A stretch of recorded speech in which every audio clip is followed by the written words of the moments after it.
ഞാൻ homeo doctor Das. സുഹൃത്തുക്കളെ, ഇന്ന് ഏനൽ ഫിസ്റ്റുല എന്ന രോഗത്തെക്കുറിച്ചും അതിനുള്ള ഹോമിയോ മരുന്നുകളെക്കുറിച്ചും പറയാം.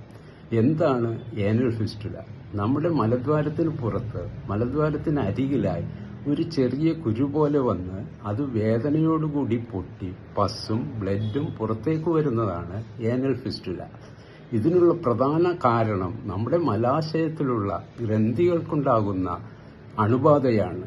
ഈ അണുബാധ മൂലം ഉണ്ടാകുന്ന പസ്സും ബ്ലഡും ഒരു നേരിയ കനാല് വഴി നമ്മുടെ മലദ്വാരത്തിന് പുറത്ത് അരികിലായി വന്ന് പൊട്ടുന്നു.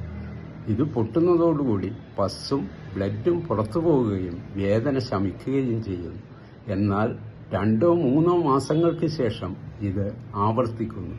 ഈ സമയത്ത് ചികിത്സ തേടിയില്ലെങ്കിൽ ബ്ലഡോ പസ്സോ അല്ലെങ്കിൽ ഒരു കൊഴുത്ത ദ്രാവകമോ ഇതിൽ കൂടി സ്ഥിരമായി ഒഴുകുവാൻ സാധ്യതയുണ്ട്. ഹോമിയോപ്പതിയിൽ വളരെ പ്രശംസനീയമായ മരുന്നുകൾ ഈ രോഗത്തിന് ഉണ്ട്.